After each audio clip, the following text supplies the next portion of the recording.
এক অদ্ভুত black magic করে ডেকে আনা হয়েছিল আনসার গোষ্ঠীর জিনকে, যা কিনা 5 রাতের মধ্যেই সেই ব্যক্তির রক্তের সম্পর্কের সবাইকে শেষ করে ফেলবে। কিন্তু জিন ডেকে আনার পর যা হলো সেটা জানলে হাড় হিম হয়ে যাবে আপনারও। আর তাই আজ নিয়ে এসেছি ইন্দোনেশিয়ার সব থেকে বিতর্কিত সত্য ঘটনার উপর নির্মিত এই মুভিটি। ইরমা ও উলান দুই বোন শহর ছেড়ে সুদূর গ্রামে ইক্সকানের সাথে দেখা করতে এসেছে। আসার কারণ ওর মাসির ছেলে গালাং ইরমা তাকে পাগলের মতো ভালোবাসে। তবে সম্পর্কে মাসির ছেলে হওয়ার কারণে তাদের রিলেশন বিবাহের পরিণতি পায় কিনা এই বিষয়ে সন্দেহ রয়েছে। ইকসান ব্ল্যাক ম্যাজিক সহ জিন চালনা করে থাকে।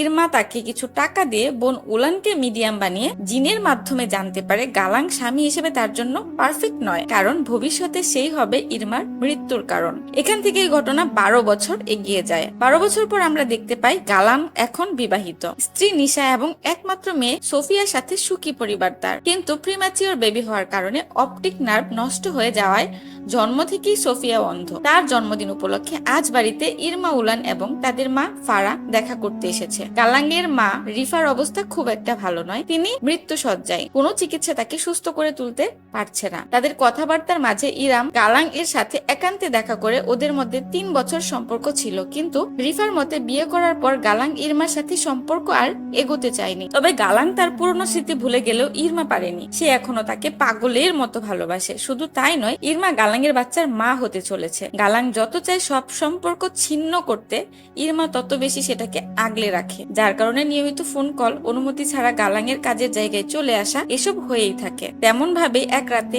ইরমা গালাঙের গোডাউনে দেখা করতে গেলে তাদের সম্পর্ক ও বাচ্চা নিয়ে ঝগড়া হলে রাগের মাথায় গালাং ওকে ঠেলে দিলে ইরমার বাচ্চা নষ্ট হয়ে যায়। তার সাথে ইরমার সম্পর্কে শেষ বাঁধনটুকু নষ্ট হয়ে গেলে সে মানসিক ট্রমার মধ্যে চলে যায়। ফলে তার সব আক্রোশ গিয়ে পড়ে নিশার উপর।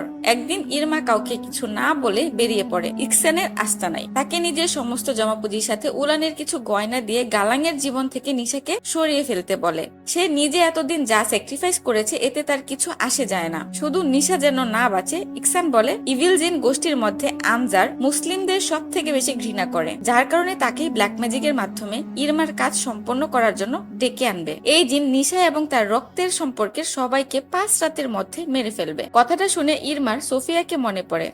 সে তো এখনো ছোট, এমনকি ওর উপর তো কোনো আক্রোশ নেই। নিশার উপর বদলা নিতে গিয়ে সে মেয়েটা মারা পড়বে। তবে এত ভেবে কি লাভ, তারও তো অন্তঃসত্ত্বা ভ্রূণ মারা গেছে। তাহলে তাই মনকে শক্ত করে ইকসানকে সম্মতি দিলে শুরু হয় ব্ল্যাক ম্যাজিক। প্রথমে প্রয়োজন পড়বে নিশার চুল, নখ বা রক্ত, সাথে মহিষের কাটা মাথা, তার অন্ত্র এবং সদ্য দাফন করা লাশের কাটা পা। ইকসান এগুলো নিজের মতো জোগাড় করে ফেললে বাকি ছিল নিশার জিনিসগুলো। তাই এর মধ্যে ইরমা একদিন গালাঙের অনুপস্থিতিতে ওর বাড়িতে সোফিয়ার সাথে দেখা করতে এসে বাথরুম থেকে জোগাড় করে চিরুনিতে আটকে থাকা নিশার চুল। এখন দরকার নখ, কিন্তু বালতি থেকে খুব সহজে নিশার রজস্রাবের প্যাড পেয়ে যাওয়ার পর ইরমার কাজ আরো সহজ হয়ে পড়লো। ফলে শুরু হয় জিনকে ডেকে আনার প্রক্রিয়া।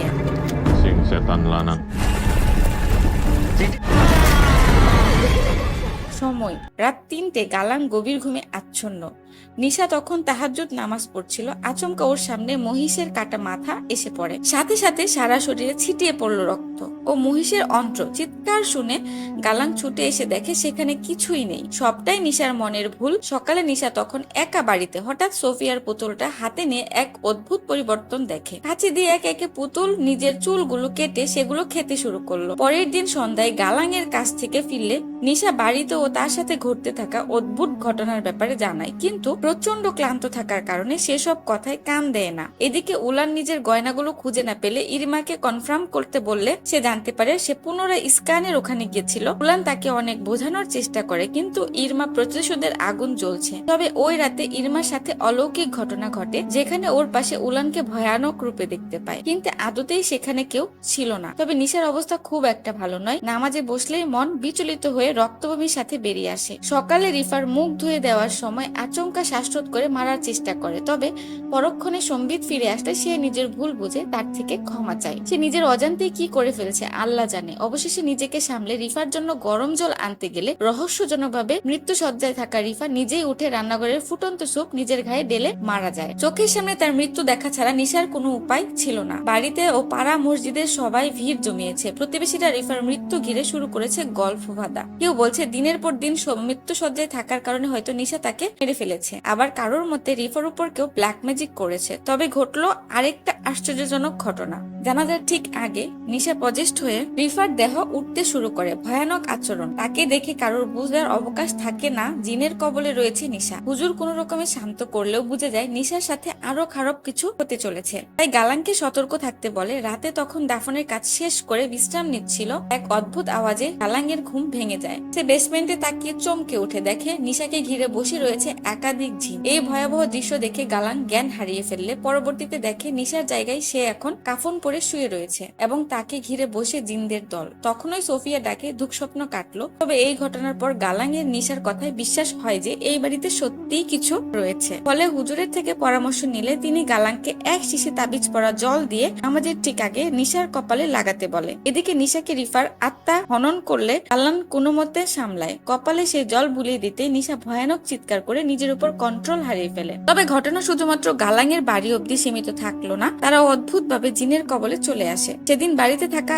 একা থাকলে আচমকা নিজের উপর নিয়ন্ত্রণ হারিয়ে ভাঙা কাচের টুকরো খেয়ে তার মর্মান্তিক মৃত্যু হয়। দুই মেয়ে বাড়ি ফিরে মায়ের এই ভয়ানক মৃত্যু দেখে ইরমা বুঝতে পারে মায়ের ও রিফার মৃত্যুর জন্য সে নিজেই দায়ী। তাই বোনকে গালাং ও তার বাচ্চা নষ্ট হওয়া থেকে শুরু করে রাগের বয়স ইস্কানের কাছে গিয়ে তার ব্ল্যাক ম্যাজিক করার ব্যাপারে সে জানায়। কিন্তু এখন প্রশ্ন, সে তো বলেছিল জিন নিশার রক্ত সম্পর্কে সবাইকে শেষ করবে। তাহলে মা এবং রিফা কেন মারা গেল? তখন বিকালে মসজিদ থেকে আজান শোনা যাচ্ছিল। হঠাৎ নিশা চিৎকার করে বারান্দায় টেবিলে উঠে গলায় দড়ি দিয়ে ঝুলে পড়ে। কিন্তু সঠিক সময় গালাং এসে তাকে বাঁচিয়ে নিলেও এই ঘটনার যথেষ্ট প্রভাব তার উপর পড়ে। গালাং হুজুর ডেকে আনলে তিনি আজ রাতে নিশাকে মসজিদে নিয়ে যেতে বলে। এর কিছুক্ষণ পর ইরমা গালাং এর সাথে দেখা করে জানায় এই সব কিছুর জন্য আসলে সেই দায়ী। তবে এখন একে অপরকে দোষ দেওয়া ছাড়া কোনো উপায় নেই, কারণ ইরমার বাচ্চাটা নষ্ট হয়ে গিয়েছে গালাং এর জন্যই। তবে দোষী যেই হোক না কেন এখন বাঁচতে হলে জিনকে থামাতে হবে। তাই ইরমা উলানকে নিয়ে ইস্কানের আস্তানায় যাওয়ার প্রস্তুতি নিলে উলান পজেস্ট হয়ে যায় এবং সে ইরমার উপর অ্যাটাক করলে কোন রকমে নিজেকে বাঁচানোর চেষ্টা করে ইরমা। কিন্তু অবশেষে তার চোখের সামনে জিন উলানের মাথার স্ক্যাল্প উপরে ফেলে দেয়। ইরমা বুঝতে পারে জিন কোনো রক্তের সম্পর্ক ছাড়াই পরিবারকে পুরো নির্বংশ করছে।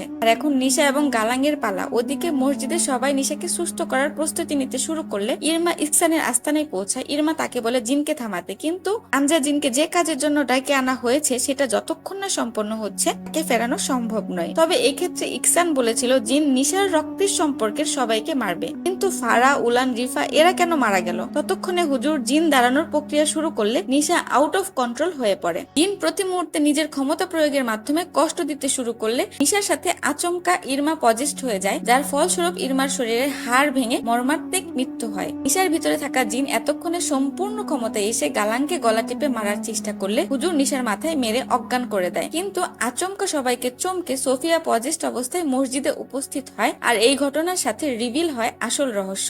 ইরমা যেদিন ব্ল্যাক ম্যাজিকের জন্য নিশার চুল রক্ত নিতে ওদের বাড়ি গিয়েছিল, তার একদিন আগে সোফিয়ার প্রথম রজস্রাব হয় এবং ইরমা ভুল করে নিশার জায়গায় সোফিয়ার রজস্রাবের প্যাড নিয়ে আসে, যার কারণে শুরু থেকেই ভুলবশত ব্ল্যাক ম্যাজিকের নিশার রক্ত না দিয়ে সোফিয়ার রক্ত ব্যবহার করা হয়েছিল, যার ফলস্বরূপ যে নিশার পরিবার বাদে গালাং এর পরিবারকে নির্বংশ করছিল। তখনই সোফিয়া গালাংকে গলা টিপে শূন্যে তুলে ধরলে হুজুর জিনকে পরাস্ত করে সোফিয়াকে বাঁচিয়ে নিলেও গালাং মারা যায়। আর এইভাবেই শেষ হয় এক ভয়াবহ রাগ। এরপর মুভি শেষে আমাদের কয়েকটা আর্টিকেল দেখানো হয়।